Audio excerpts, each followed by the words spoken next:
무더운데 무더위를 날려버릴 그런 귀한 찬양을 들려주셔서 감사합니다. 저 가운도 참 시원하게 보이지만 참 덥거든요. 저게 보통 더운 게 아닌데 우리 여러분 찬양들을 위해서 많이 기도해 주시기 바랍니다. 오늘은 순수한 교회라는 제목으로 하나님 말씀 증거하겠습니다.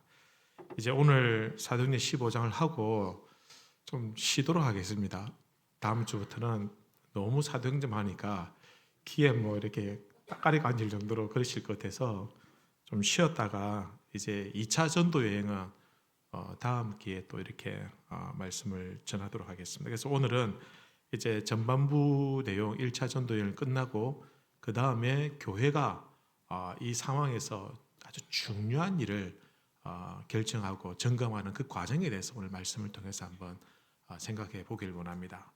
여러분, 너무 귀하고 좋은 것은 상하거나 못 쓰게 되면 참 너무 아쉽고 또 안타깝게 되는 것이죠. 너무 귀한 것인데도 불구하고 이게 좀 오래 지속되었으면 좋겠는데 오히려 쉽게 변질되기가 쉽다라는 겁니다. 저도 이런 사자성어가 있는 줄 몰랐는데 설교를 준비하면서 알았는 게 석인성시라는 사자성어가 있습니다. 석인성시, 이게 아낄 석자에 아낄 인자에 이룰 성, 그다음에 똥시라는 겁니다. 아끼고 뭐가 됐다고요? 똥이 됐. 제가 어릴 적에 추석 빔으로 이제 어머니를 끌고 시장에 가가지고 제가 입고 싶은 옷을 하나 꼭 사달라고 했습니다. 그게 어떤 거냐면 이렇게 조끼였는데 아주 가벼운 니트형으로 조끼인데 그 당시엔 좀 유행하던 거였거든요. 너무 갖고 싶어서 제발 저거 하나만 사달라고 했는데 어머니가 그걸 사주신 거예요. 너무 귀하고 너무 좋으니까 이게 특별한 날만 입어야겠다. 그래서 한 번, 두 번 입고 특별한 날 입어야 되는데 제 인생에 뭐 특별한 날이 별로 없어가지고 그걸 입지 못하고 있다가 한번 이제 세탁기에 빨았는데 드라이 개념이 그때는 별로 없었거든요. 세탁기 한번 들어갔다 나오더니 그냥 쫙 달라붙는 쫄티 같은 게 돼가지고 그냥 입지 못하고 그냥 이렇게 버린, 제가 뭐 남동생도 없고 해가지고 버린 경우가 있습니다. 아끼다가 똥이 돼가지고 너무 아쉬웠던 적이 있습니다. 귀한 것일수록 조심히 다뤄야 하고 좋은 것인데도 의외로 변하기가 쉽더라라는 것입니다. 하나님께서 이 세상에 만드신 것 중에 굉장히 중요한 귀한 것이 두 가지가 있습니다. 하나는 가정이고 하나는 교회입니다. 가정과 교회는 너무너무 귀하고 중요하다 보니까 사탄이 이걸 망치기 위해서 늘 공격을 하고 유혹을 하더라는 겁니다. 만약에 중요하지 않으면 사탄도 관심이 없을 겁니다.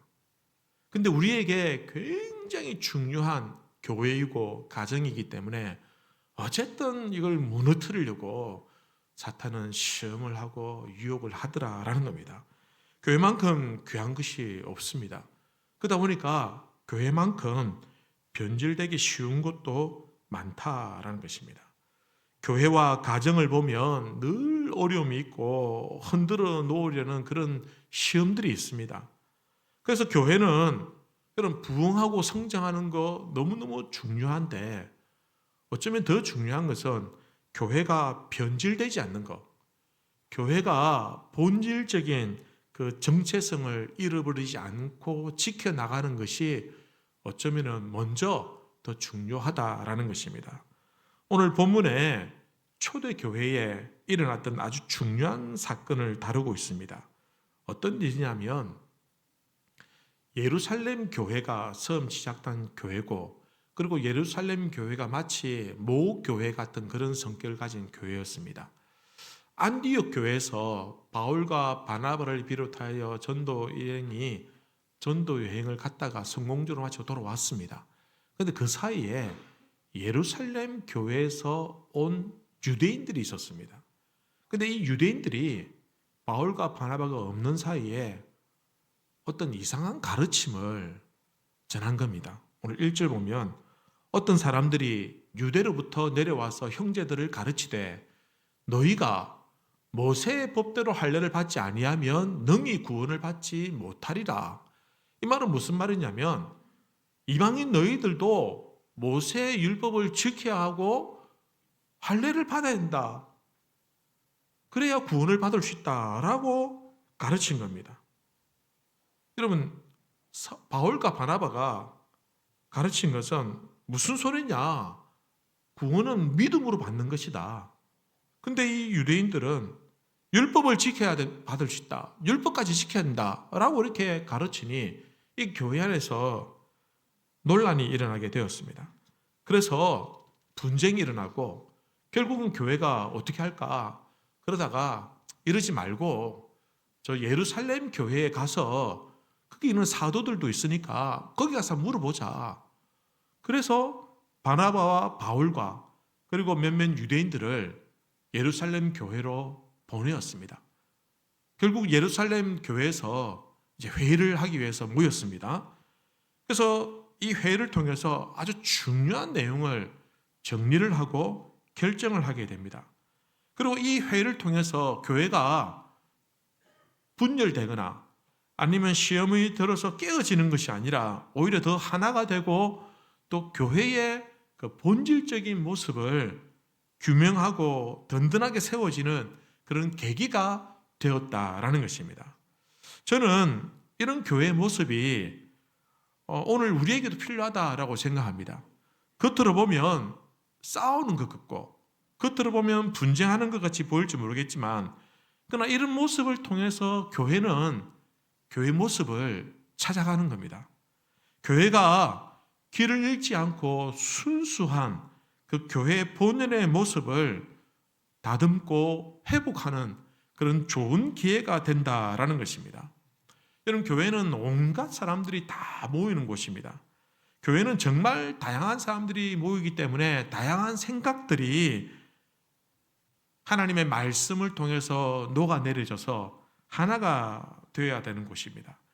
그러다 보니까 그 과정에서 사실은 다른 생각들이 서로 충돌이 일어날 수 있고 또 그것들이 어쩔 때는 갈등을 일으키기도 하더라라는 것입니다. 무조건 목사 말이 옳은 것도 아니고 무조건 장로님들 말씀이 옳은 것도 아니고 무조건 교회에서 민주적인 방법으로 결정한 것 그 자체가 옳은 것도 아니라는 겁니다. 한국 교회사에 교회가 공식적으로 회의를 해가지고 신사참배를 허락한 그런 뼈아픈 잘못된 과거가 있습니다. 교회가 결정한 일이지만 분명히 그것은 잘못된 일입니다. 그러니 얼마든지 사람들이 모여서 의논하고 결정하고 나름대로 기도하고 결정했지만 그것이 완벽하게 하나님의 뜻을 따르는 것이다라고 장담할 수가 없다라는 것입니다. 그래서 교회는 마음을 열고 서로 다르다는 것을 인정해주고 그래서 함께 대화하고 또 기도하고 그래서 하나님의 뜻을 함께 찾아가야 된다라는 것입니다. 잘못된 결정을 내릴 수 있고 실수할 수 있지만 그러나 그것 때문에 교회 자체를 부정하거나 교회 자체를 깨트리거나 아니면 성도들의 연약함을 그냥 무시하고 무조건 내 생각이 옳다라고 고집을 부리면서 그렇게 주장만 하게 된다고 한다면 결국은 교회 안에 상처가 받는 사람들이 있고 교회가 분열되는 그런 일들이 일어나게 되는 겁니다. 과연 그것이 하나님 뜻일까? 그렇지 않다라는 것이죠. 우리나라 정치나 또 정부에서 하는 일을 보면 절대로 양보하지 않고 한 끝까지 한번 가보자 이런 자세로 무조건 이기고 보겠다는 그런 잘못된 모습들이 많이 있더라는 것이죠. 그것이 오늘 예루살렘 교회에서의 회의와는 너무너무 다릅니다. 그럼 어떻게든 해결해 보려고 노력하고 머리를 맞대면은 풀어보려고 하면 왜 방법이 없겠습니까? 조금 갈등이 있어도 포기하지 않고 대화를 하면서 먼저 나라와 백성을 먼저 생각한다고 한다면 그래도 좋은 합의점을 찾을 수 있다라는 것입니다. 그런 과정을 통해서 우리 나라와 우리 사회가 더 성숙해지고 더 든든하게 좋은 나라로 세워져 나간다라는 것입니다. 여러분, 오늘 본문은 우리가 절대로 놓쳐서는 안 되는 그 순수한 교회의 모습에 대해서, 교회의 본질에 대해서 우리가 한 몇 가지로 생각하면서 은혜를 나누고자 합니다. 어떤 것이 순수한 교회의 모습이냐, 어떤 것이 가장 교회의 본질적인 모습이냐라는 겁니다. 오늘 말씀을 통해 비춰보면 첫 번째는 순수한 교회는 순수한 복음을 소유한 교회입니다. 순수한 복음을 가지고 있어야 그 교회는 순수한 교회가 된다라는 것입니다. 교회가 순결하고 순수하려면 그 교회를 이루고 있는 복음이 먼저 순수해야 된다라는 것입니다. 순수하다는 말은 변형되지 아니하고 100% 본래의 모습을 가지고 있다라는 것입니다.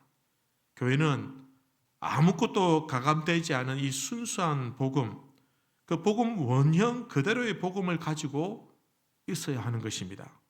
그러면 그 복음의 원형은 어떤 것이고 복음의 내용은, 그 가장 본질적인 복음의 내용은 무엇이냐?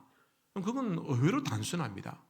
그것은 무엇이냐면 바로 우리가 오직 예수 그리스도를 통해서만 구원을 받는다.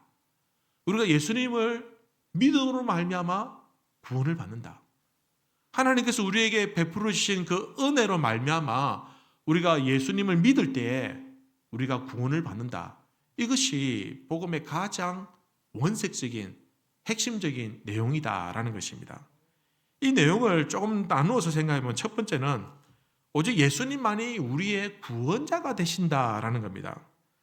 예수님만이 우리의 구원자가 되신다는 것은 왜 그러냐면 예수님만이 우리를 위해서 대신 죽어주셨고 예수님만이 죽어주심으로 말미암아 우리의 모든 죄가 사함을 받고 그리고 그 예수님만이 그 죽음의 권세를 이기고 부활하셨다라는 겁니다. 만약에 다른 누군가가 우리를 위해서 대신 죽어주고 죽음의 권세도 이겨내고 부활했다고 한다면 예수님만이 유일한 길이 아니다라는 겁니다. 그 누군가가 그 일을 했다면 그도 역시 우리의 구원자가 될 수 있습니다. 하지만 예수님 외에 그 어느 누구도 우리를 대신해서 죽거나 죽음의 권세를 이기고 부활한 분은 아무도 없기 때문에 우리의 구원자는 예수님밖에 없다라는 겁니다. 세상에 훌륭한 분들 많이 계십니다.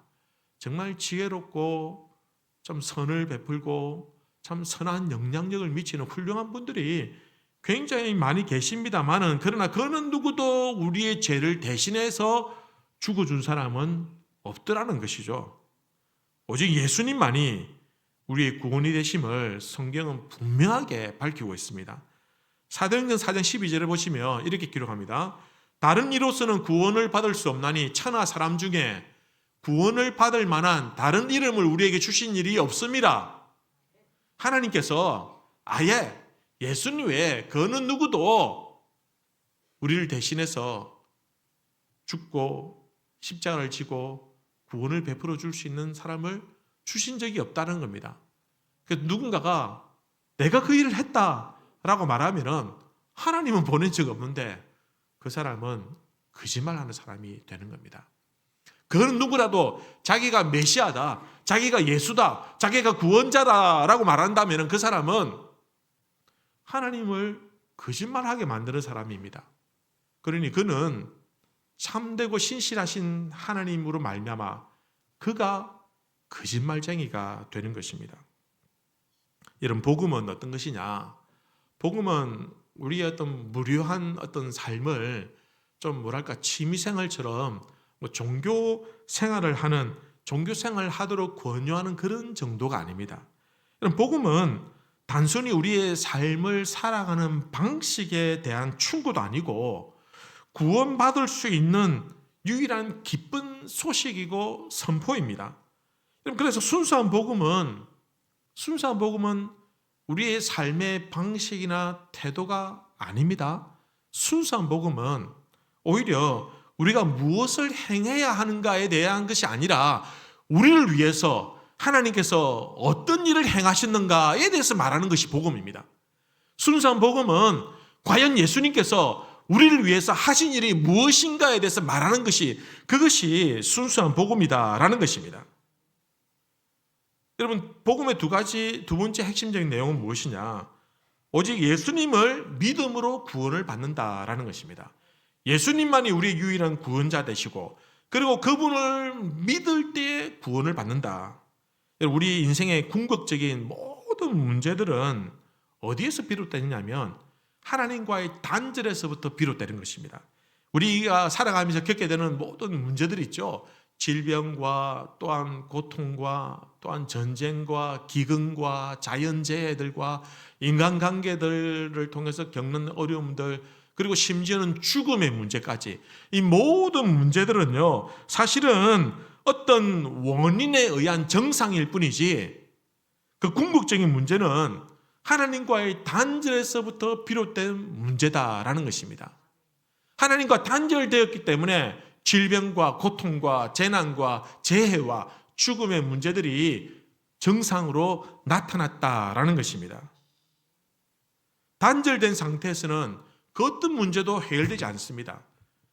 여러분, 가난의 문제가 잠시는 해결될 수 있지만 또다시 가난과 기근은 다시 일어나게 되는 겁니다. 여러분, 질병의 문제는 영원히 깨끗하게 해결되지 않습니다. 특별히 죽음의 문제는 더더욱 그렇다라는 것입니다. 그래서 우리 인간에게는 구원이 필요하고, 그 구원의 길을 하나님께서 열어주셨는데 그 길이 바로 오직 예수님뿐이다라는 겁니다. 예수님께서 십자가에 못 박혀 죽으시고 그 죽음으로 말미암아 모든 죄의 문제들, 특별히 하나님과의 단절의 문제가 회복되도록 만들어 주셨다라는 것입니다. 하나님은 이 위대한 이 구원의 사역에 그 어떤 대가도 바라지 않으셨습니다. 단지 하나님께서는 우리를 위해서 예수님을 통해서 어떤 일을 하셨는데 그 일을 믿기만 하면 우리에게 구원의 길을 열린다라는 것입니다. 그래서 구원이 하나님께서 우리에게 거저 주시는 은혜가 되는 겁니다. 우리가 구원을 받기 위해서 그 어떤 다른 무엇이 필요하지 않다라는 것입니다. 오직 은혜로 믿음으로 말미암아 구원을 받는다. 이것이 복음입니다. 에베소서 2장에 보시면 너희는 그 은혜에 의하여 믿음으로 말미암아 구원을 받았으니 이것이 너희에게 난 것이 아니요 하나님의 선물이라. 너희가 이룬 것이 하나도 없다. 오로지 하나님께서 주시는 선물이고 그것은 은혜다라는 것입니다. 그래서 우리가 구원을 받기 위해서 율법을 열심히 지켜야 하거나 아니면 선한 일을 많이 해야 하거나 아니면은 예배를 절대로 빠지지 않거나 헌금을 드리거나 무슨 봉사활동을 하거나 이런 무언가를 해야 하는 것은 절대 아니라는 겁니다. 우리가 뭔가를 행하려고 하는 그 순간 사실 하나님의 이 놀라운 구원의 역사를 폄하하는 것과 같은 것입니다. 왜냐하면 감히 그는 누구도 할 수 없는 그 위대한 구원의 역사를 하나님께서 이루셨는데 우리가 그에 대한 대가로 무언가를 지불하면 그것을 얻을 수 있다라고 한다면 하나님의 구원의 역사를 이런 망치게 되는 겁니다. 우리가 아무것도 할 수 없습니다. 우리가 이룰 수 있는 것은 아무것도 없습니다. 그래서 하나님의 놀라운 구원의 역사는 우리에게 은혜로 주어질 것이고 그리고 그 은혜를 우리가 믿기만 하면 우리에게 구원을 베풀어 주신다라는 것입니다. 하지만 하나님께서는 우리에게 구원과 은혜를 베풀어 주셨는데 우리는 자꾸 뭔가를 해야 한다고 뭔가를 이루어내야 된다라고 착각하게 되는 것입니다. 여러분, 우리가 혼동해서는 안 되는 것은 복음과 복음의 결과는 없느니 다르다라는 것입니다. 복음은 우리가 행하는 그 무엇이 아니라 우리를 위해 행해진 일들입니다. 순수한 복음은 우리에게 새로운 삶의 길을 열어줍니다. 그래서 우리가 구원을 은혜로 받았기 때문에 그 일에 대해서 너무너무 감사하고 감격해서 우리가 하나님의 말씀을 지키도록 최선을 다하고, 감사하고 감격해서 우리가 선한 일을 하고 봉사를 하고, 나와는 아무런 관계도 없는 그 누군가에게 도움의 손길을 내미는 이유가 무엇이냐? 우리가 받은 구원에 대해서 너무 감사하기 때문입니다. 이것은 복음의 결과입니다. 이것이 복음이 아니다라는 것입니다. 베드로가 예루살렘 교회에서 하는 말이 바로 이것입니다. 오늘 9절 이하를 보시면, 믿음으로 그들의 마음을 깨끗이 하사 그들이나 우리나 차별하지 아니하셨느니라. 그런데 지금 너희가 어찌하여 하나님을 시험하여 우리 조상과 우리도 능히 매지 못하는 멍에를 제자들의 목에 두리느냐. 그러나 우리는 그들이 우리와 동일하게 주 예수의 은혜로 구원받는 줄을 믿노라. 베드로가 하는 말이 이겁니다. 그는 누구도 예수를 믿음으로 구원을 받는데 왜 자꾸 그들에게 자꾸 율법을 지키라, 할례를 받으라 하면서 무거운 멍에를 치우려고 하느냐. 우리도 구원을 받을 때 율법을 지켜서 받은 것이 아니고 할례를 받아 지킨 것이 아니라 우리도 믿음으로 구원받지 않았냐. 그러니 그들도 믿음으로 구원받은 거 그것이면 충분하다라고 말하고 있는 겁니다. 구원받는 것은 그들의 출신이 이방인이냐 아니냐 그것이 아니라는 겁니다. 율법을 얼마나 지켰느냐가 아니라 오직 예수 그리스도를 믿음으로 받아들이느냐라는 것이 중요한 것입니다. 이것이 복음의 본질이다라는 겁니다. 이것이 우리가 지켜야 될 순수한 복음의 핵심입니다. 그런데 문제는 오늘날 세상에서는 이걸 모르기 때문에 말하지 않습니다. 문제는 교회 안에서 자꾸 뭔가를 해야 한다라고 잘못 가르치고 있다라는 것입니다. 복음을 변질시킨 것은 누구냐면 교회입니다. 오히려 예수님이 아니더라도 구원의 길이 있다라고 말하거나 믿음만으로 아니고 다른 무언가를 해야 한다고 가르치는 그런 거짓된 가르침들은 사실은 교회 안에서 일어난 현상이더라는 것입니다. 여러분, 이것은 복음이 아닙니다. 구원을 이루기 위해서 예수님 외에 다른 무언가가 필요하다, 누군가가 이 일을 대신해 줄 수 있다, 이런 것은 그것은 이단이 되는 것입니다. 그는 누구도 구원의 길을 열어주지 못합니다. 오로지 예수님밖에 없다라는 것입니다. 그것을 어떻게 알 수 있느냐? 그것은 순수한 복음이지만 그 순수한 복음의 결과가 우리 가운데 나타나느냐라는 것을 통해 알 수 있는 겁니다. 만약에 복음의 결과가 나의 삶 속에서 나타나지 않는다고 한다면 내가 구원을 받았는가에 대해서 의심할 필요가 있습니다. 10년, 20년, 30년 교회를 다니고 예배를 드리는데 나에게 이 복음의 열매가, 결과가 나타나지 않는다고 한다면 여러분 의심하셔야 됩니다. 나에게 복음의 결과가 나타나야 됩니다. 열매가 나타나야 됩니다. 그것이 구원의 조건은 절대 아니지만 그러나 그것은 복음의 결과가 되기 때문에 내가 정말 이 순수한 복음을 받아들였다고 한다면 내 삶이 변화가 일어나야 되는 것은 너무나도 당연하다라는 것입니다. 교회를 오래 다닌 것으로 혹은 내가 어떤 직분을 가졌다는 것으로 혹은 내가 뭘 봉사를 하고 11조를 드렸다는 것으로 그것으로 절대로 대신할 수 있는 것이 아닙니다. 삶이 변화됩니다. 복음의 결과가 반드시 나타나야 됩니다. 여러분, 내 삶 속에서 복음의 결과가 나타나지 않는다 라고 한다면 여러분 다시 하나님 앞에 엎드려야 되는 것입니다. 사랑하는 성도 여러분, 구원은 십자가를 지신 예수님을 통해서 우리에게 주신 하나님의 은혜를 그 믿음으로 얻게 되는 줄로 믿습니다. 그 은혜가 저와 여러분들에게 일어나게 되기를 우리 주님의 이름으로 기원합니다. 여러분, 복음은 순수한 복음. 그 복음을 통해서 우리 교회가 순수한 교회로 세워지게 되는 것입니다. 두 번째는 순수한 교회는 어떤 교회냐? 차별이 없는 그리스도의 사랑을 소유한 교회입니다. 오늘 성경을 보면 베드로가 8절과 9절과 11절을 보면 강조하는 내용이 있습니다. 8절을 보시면 또 마음을 아시는 하나님이 우리에게와 같이 그들에게도 성령을 주어 증언하시고 믿음으로 그들의 마음을 깨끗이 하사 그들이나 우리나 차별하지 아니하셨느니라. 11절 보시면 그러나 우리는 그들이 우리와 동일하게 주 예수의 은혜로 구원받는 줄을 믿노라. 여러분, 여기서 베드로가 계속해서 반복해서 표현하는 것이 8절에 보시면 우리에게와 같이라는 표현입니다. 그리고 9절의 하반부에 보면 그들이나 우리나 차별하지 아니하셨느니라. 11절에 보면 그들이 우리와 동일하게. 여러분, 베드로가 계속해서 강조하는 것은 그리스도 안에 있는 모든 사람은 동등하고 모든 사람은 차별이 없는 하나님의 사랑 안에 있다라는 것을 강조하고 있습니다.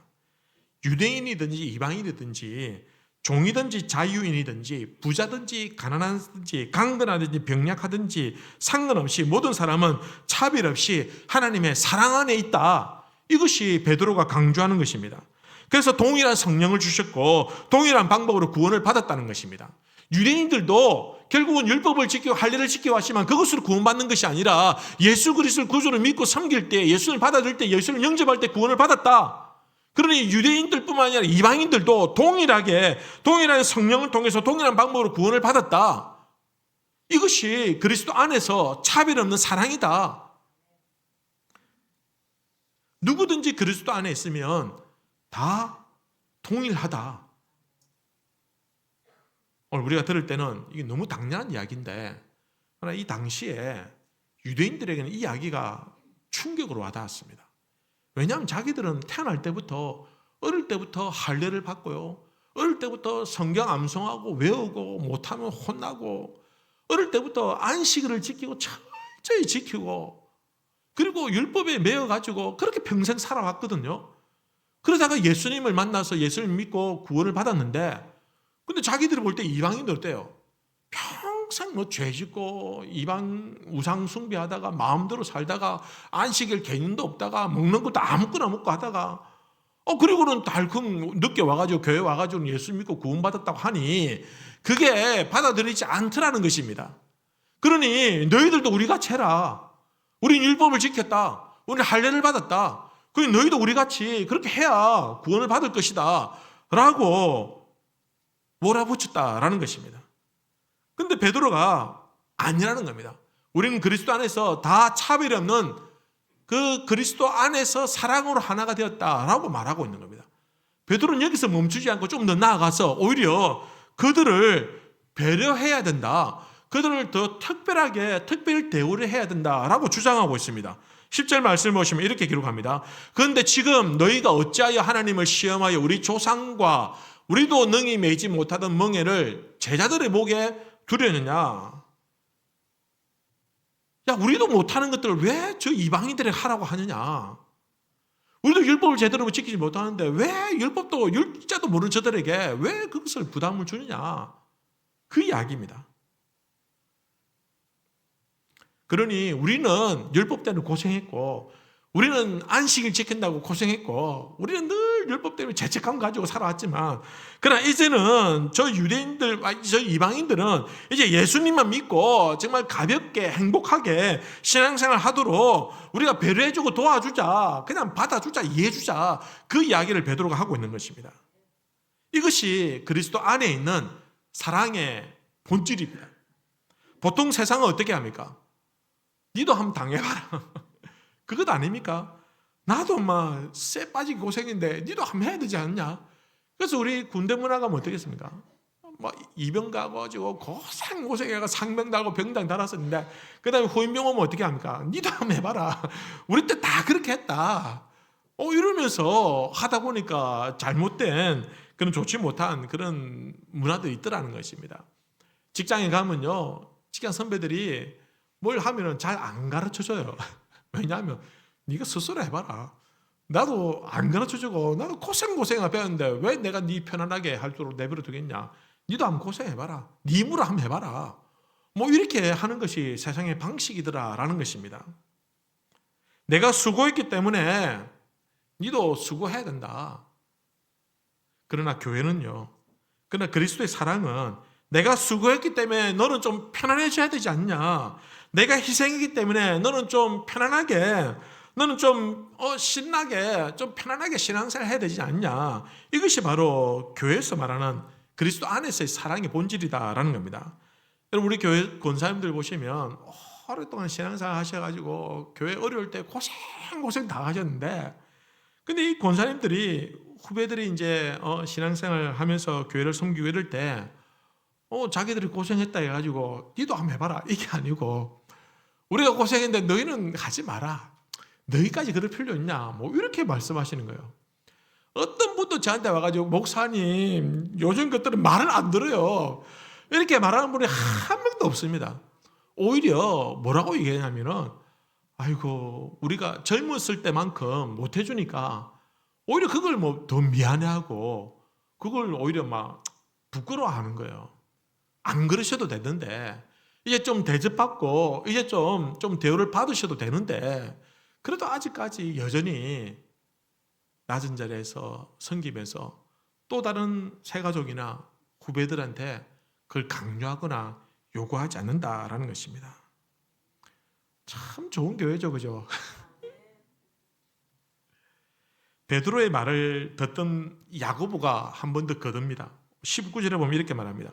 그러므로 내 의견에는 이방인 중에서 하나님께로 돌아오는 자들을 괴롭게 하지 말고, 야고보가 그 당시에 교회의 가장 대표적인 그런 리더였거든요. 지도자였습니다. 근데 야고보가 하는 말이 하나님께로 돌아오는 자들을 괴롭게 하지 말자.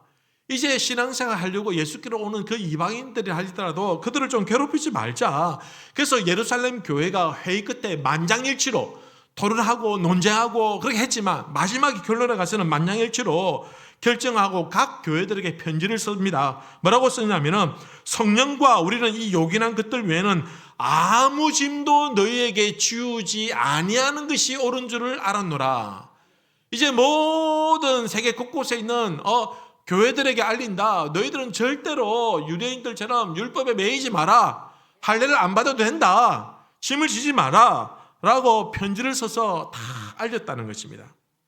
이제 막 신앙생활을 하는 이방인들에게 율법을 지켜야 한다. 할례를 받아야 한다라는 말로 괴롭히지 말자는 겁니다. 중요한 것은 그들이 하나님께로 돌아온 것. 이것이 가장 중요하다. 이거면 된다라는 것입니다. 여러분 우리가 잘 아는 이런 양 비유 있죠.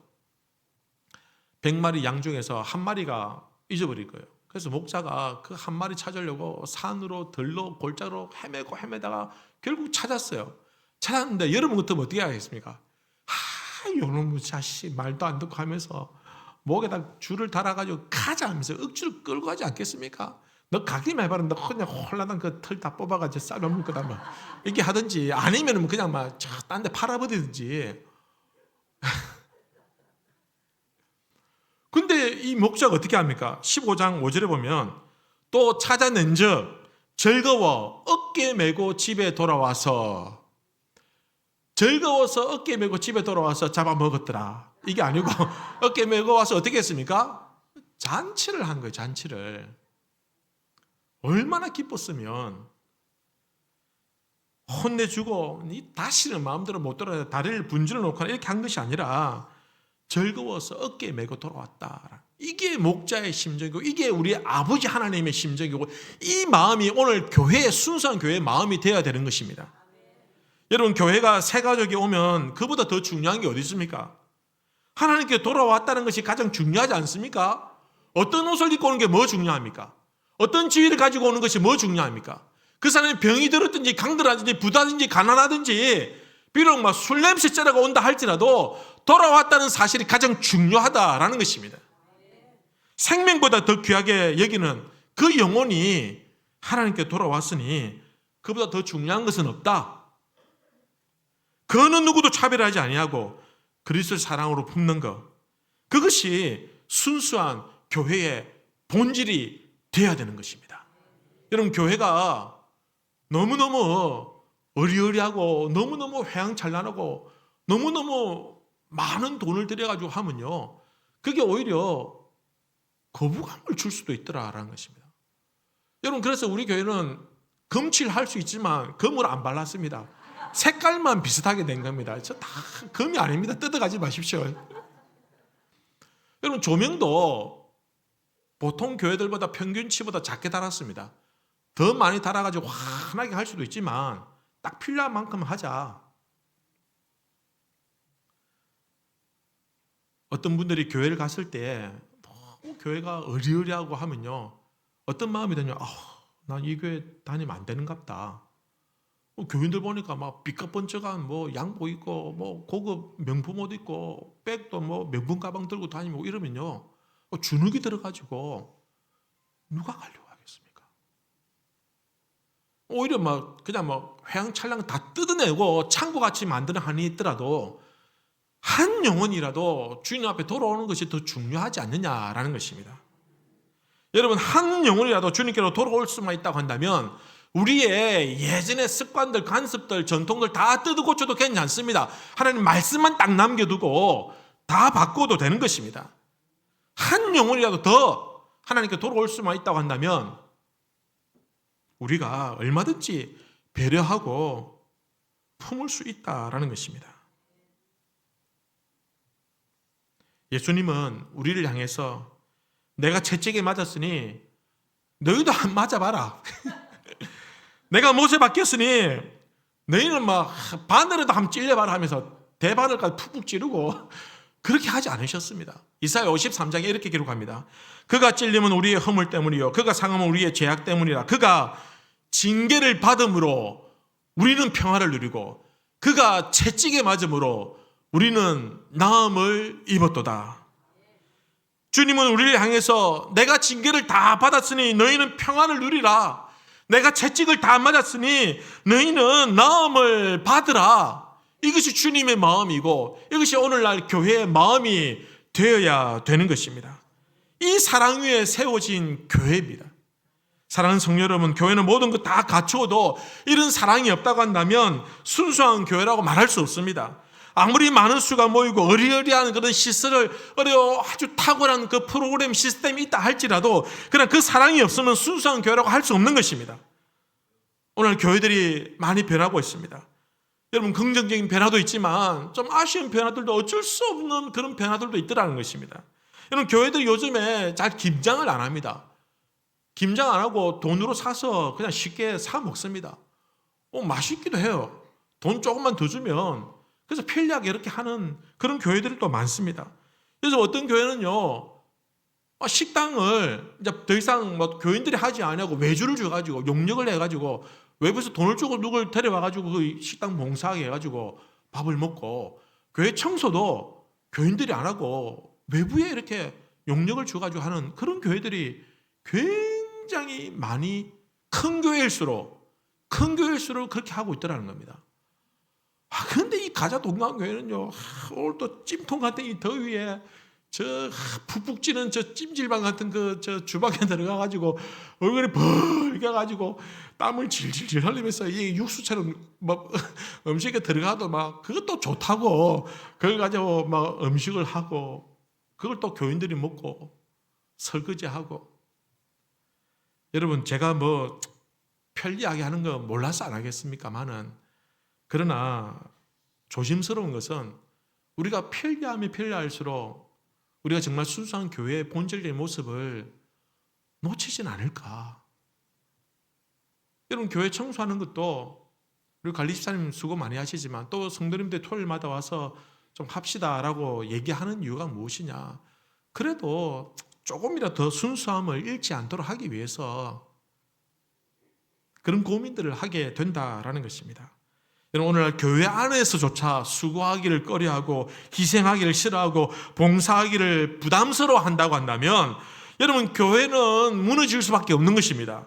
아무리 희생도 없고 아무런 봉사도 없고 아무런 헌신도 없다고 한다면 그것을 어떻게 우리가 교회라고 말할 수 있느냐라는 것입니다. 교회는 차별이 없는 헌신적인 사랑 위에 세워진 것입니다. 교회는 희생적인 사랑 위에 세워진 것입니다. 교회가 차별이 없는 사랑과 희생적인 사랑이 없다고 한다면 더 이상 교회라고 말할 수 없지 않느냐라는 것입니다. 아무리 시대가 변해도 그럼 교회는 순수한 교회의 본질적인 사명, 순수한 교회의 본연의 모습을 지키고 있어야 됩니다. 그러기 위해서는 복음이 순수해야 될 줄로 믿습니다. 여러분, 그러기 위해서는 차별이 없는 그런 헌신적인 사랑이 있어야 되는 것입니다. 여러분, 우리 교회가 그런 교회가 되길 바랍니다. 아무리 어렵고 힘들다 할지라도 그래도 누군가 헌신과 섬김과 봉사를 통해서 우리 교회가 순수한 교회를 자리를 지킬 수 있는 그런 교회가 되시기를, 그런 성도님들 되시기를 주님의 이름으로 기원합니다. 우리 시간 다 같이 한번 기도하십시다.